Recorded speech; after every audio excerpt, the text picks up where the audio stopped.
Hello guys, आज हम आप लोगों को इस वीडियो में पढ़ाने जा रहे हैं गॉस लॉ, जो कि क्लास 12th बोर्ड के हिसाब से, चाहे सीबीएसई बोर्ड हो चाहे एसएससी बोर्ड हो, बहुत ही इम्पोर्टेंट टॉपिक है।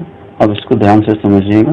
चलिए, तो गॉस लॉ क्या होता है? गॉस ने ये बताया कि जो इलेक्ट्रिक फ्लक्स लाइन अगर किसी क्लोज सरफेस एरिया से पास होता है, the total electric flux passing over A close surface in vacuum is 1.4 pi epsilon naught times the total charge inside the surface। अगर किसी सरफेस के अंदर कोई चार्ज Q है और उस चार्ज Q के कारण इलेक्ट्रिक फील्ड लाइन पास हो रही है, मतलब इलेक्ट्रिक फ्लक्स होगा, और वो इलेक्ट्रिक फ्लक्स अगर पास होगा किसी क्लोज सरफेस से, तो वो इलेक्ट्रिक फ्लक्स कितना होगा? तो वो इलेक्ट्रिक फ्लक्स चार्ज Q के 1/4 pi epsilon naught टाइम्स के इक्वल होगा। तो इसको ध्यान से समझिए। यहाँ पे हम लोग इसको डिफाइन इस प्रकार से कर सकते हैं। तो यहाँ ध्यान दीजिए कि total flux passing over A close surface in vacuum is 1/4 epsilon naught times of the total charge inside the surface। The total electric flux passing over a closed surface in vacuum is 1/1 epsilon naught times of the total charge inside the surface। Okay, तो ये हो गया Gauss law. इसको और detail में समझिए। तो हमने आपको क्या बताया कि जो चार्ज है, जो इस सरफेस के अंदर चार्ज है, जो कौन सा सरफेस मान ले, चलिए हम एक यहाँ पे बना लेते हैं। ये कोई सरफेस है,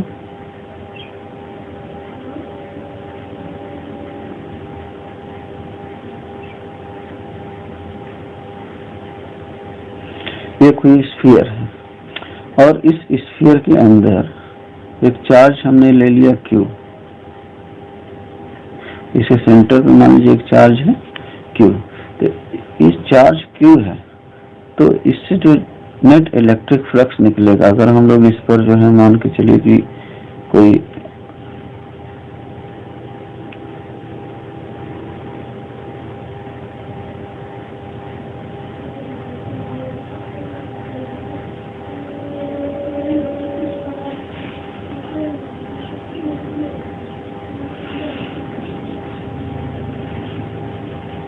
ये चार्ज Q है, ये इसका सरफेस एरिया है, और यहाँ से ये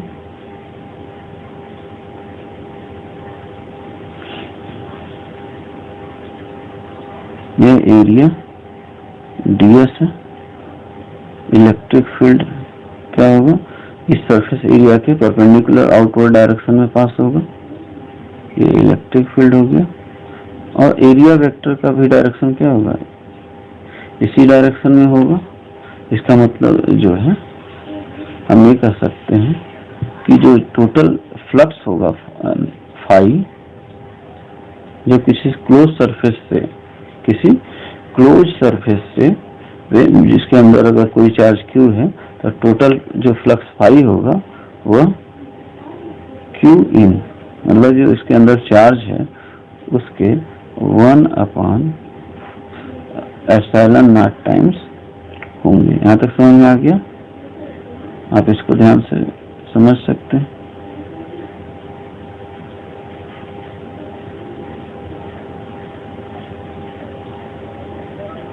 ये इसका फॉर्मूला हो गया 1/Q in upon epsilon naught। But एक चीज, अब इसको हम लोग आगे प्रूविंग भी कर सकते हैं और भी डिटेल में समझ सकते हैं। हम लोग जानते हैं, क्या जानते हैं? बट फाई नेट, ये भी है नेट फ्लक्स फाई नेट जो है, ये integration of close surface E dot ds के इक्वल होगा। मान के चले कि हमारा इक्वेशन 1 है, और ये हम लोगों ने जो लिया ये इक्वेशन 2 है। तो यहाँ दोनों इक्वेशन से फ्रॉम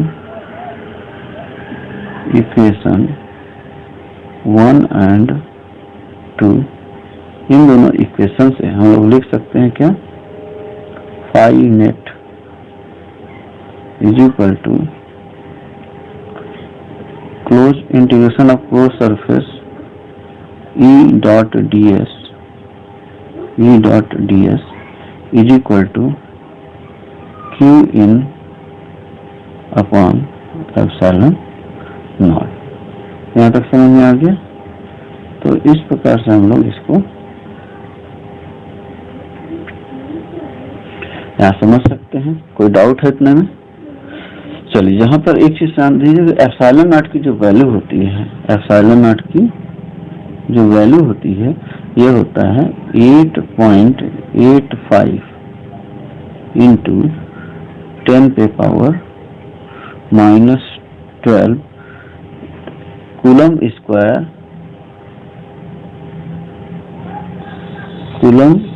स्क्वायर पर न्यूटन मीटर स्क्वायर।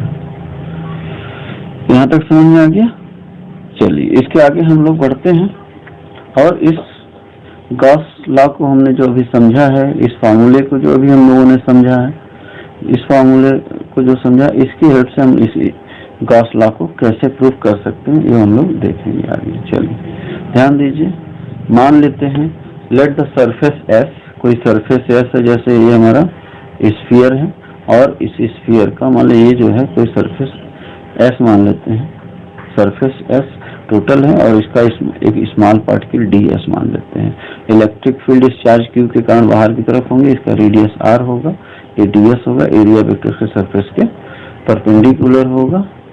क्योंकि यहाँ ध्यान दीजिए कि जो इलेक्ट्रिक फील्ड ई होगा, ये जो इलेक्ट्रिक फील्ड ई होगा और जो एरिया वेक्टर का डायरेक्शन एन कैप होगा, दोनों एक ही डायरेक्शन में होगा, इसलिए थीटा इक्वल टू क्या हो जाएगा, 0 डिग्री हो जाएगा। Theta is equal to 0 degree हो जाएगा। यहाँ तक समझ में आ गया। तो इसको हम लोग let the surface S is the sphere of the radius r and the charge on the center q, charge on the, ये चार्ज सेंटर पे है q और इसका रेडियस r है, और ये इस सरफेस को भी हम कुछ बोलते हैं, क्या बोलते हैं, गॉसियन सरफेस बोलते हैं। जैसे यहाँ मान लीजिए कि हमारा स्फीयर है, ये सेंटर चार्ज q है, रेडियस r है, तो ये अगर हम एरिया पार्टिकल, स्मॉल एरिया लेते हैं पार्टिकल, इसका एरिया को हम लोग ds से लिख सकते हैं, हम लोग ds लिख रहे हैं, ये स्मॉल एरिया है। तो इसी सरफेस को, हालांकि पूरे सरफेस को क्या बोलते हैं, गॉसियन सरफेस बोलते हैं। तो गॉसियन सरफेस हो गया। इसी प्रकार आप किसी स्फीयर हो चाहे किसी भी तरह का हो, इस प्रकार से हम लोग समझ सकते हैं। और ये जो एंगल होगा वो सॉलिड एंगल होगा। ये सब चीजें हम लोग पीछे समझ चुके हैं। तो यहाँ पर इतना आपको समझ में आ गया। यहाँ पर ध्यान दीजिए, ये हमने जो बताया इलेक्ट्रिक फील्ड होगा E, ये इलेक्ट्रिक फील्ड E होगा 1/4 pi epsilon naught Q upon R square के, ये हम लोग जानते हैं। और दूसरा क्या जानते हैं, अभी हम लोगों ने पढ़ा कि जो फाई नेट होगा यह होगा integration of close surface E dot ds के, जहाँ ds एरिया है, एरिया वेक्टर है, और E इलेक्ट्रिक फील्ड है। तो इसको हम लोग कैसे प्रूव कर सकते हैं गॉस लॉ को? तो यहाँ पर देखिए, electric field at any point S is E is equal to 1/4 pi epsilon naught Q upon R square. अभी हमने बताया, इसको इक्वेशन 1 मान लें। अब जो है flux through area ds is d phi is equal to हो जाएगा E डॉट ds। ये सारी चीजें हमने आपको समझा दिया है।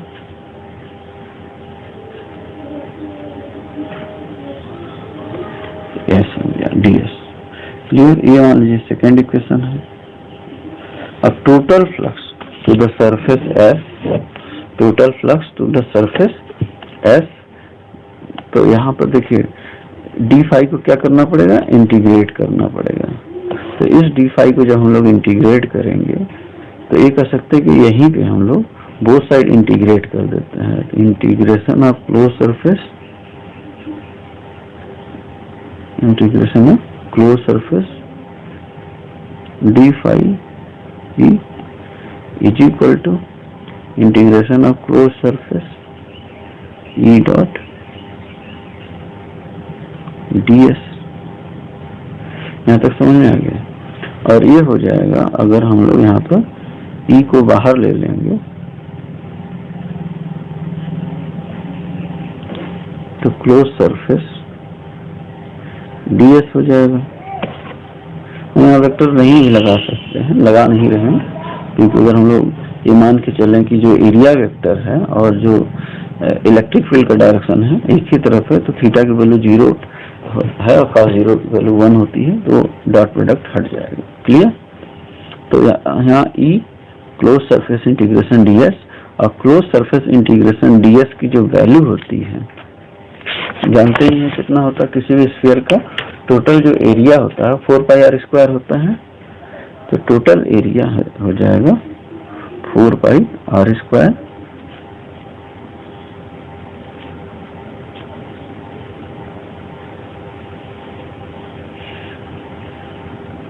तो integration of close surface ds equal to क्या हो जाएगा, 4πr²। ये किसी भी स्फीयर का टोटल एरिया ऑफ सरफेस होगा। Clear? Total area of surface हो जाएगा। तो हम लोग यहाँ पर लिख सकते हैं integration of close surface d5 is equal to E integration of close surface ds, और इसकी जगह पे हम लोग रख देंगे E और इंटू 4πr²।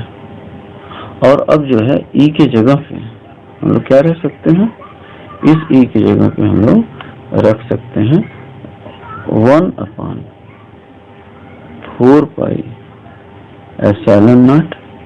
तो यहाँ से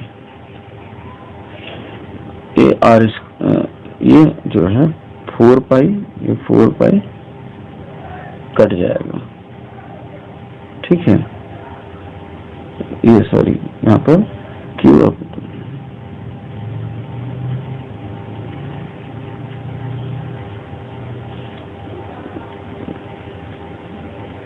ये हो जाएगा Q/r² भी रहता है। तो यहाँ पर जो है ध्यान दीजिए कि भी जो है r² से r² कट जाएगा, 4π से 4π कट जाएगा, तो यहाँ बचेगा क्या। और ये जो हम इंटीग्रेट करेंगे तो ये इंटीग्रेशन को हम लोग लिख सकते हैं φe। ये φe जो है Q/ε0 के इक्वल आ जाएगा। तो यहाँ तक समझ में आ गया होगा अच्छे से। हाँ, तो ये हमारा फार्मूला हो गया, क्लियर हो गया। तो ये हम लोगों ने गॉस थ्योरम को प्रूव कर लिया किस प्रकार से जो है चार्ज के 1/ε0 टाइम्स होता है। यहाँ तक समझ में आ गया। चलिए आगे बढ़ते हैं, कुछ इसके इम्पोर्टेंट पॉइंट्स हैं उनको भी समझ लेते हैं। तो इसके कुछ इम्पोर्टेंट पॉइंट हैं। फर्स्ट ऑफ ऑल जो पॉइंट है, सेम चार्ज सब में है Q, इसमें भी चार्ज Q है, इसमें भी चार्ज Q है और इसमें भी चार्ज Q है। तो अगर चार्ज सब में सेम है तो इस पे जो है जो फ्लक्स होगा, मान लीजिए इसका फ्लक्स φ1 होगा, इसका फ्लक्स φ2 होगा और इसका फ्लक्स φ3 होंगे, और तीनों ही क्या होंगे, इक्वल होंगे। सरफेस चाहे जैसा भी हो, हम जो फ्लक्स होगा टोटल वह सेम होगा अगर चार्ज सेम है तो। इफ चार्ज Q सेम, यहाँ पर लिख लीजिए, if Q same then φ1 equal to φ2 equal to φ3। ये फर्स्ट पॉइंट था। सेकंड पॉइंट हम लोग समझ सकते हैं,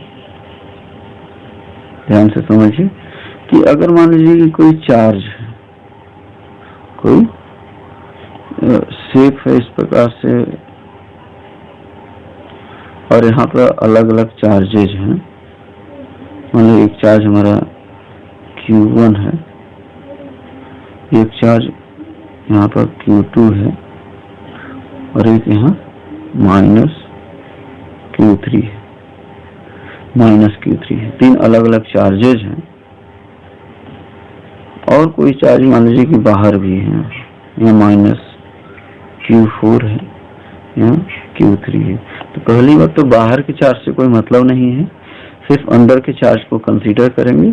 और यह जो होगा फ्लक्स फाई, इसके लिए net charge Q1 plus Q2 और Q3 माइनस में, इसलिए -Q3 अपॉन एप्सिलॉन नॉट के इक्वल होगा।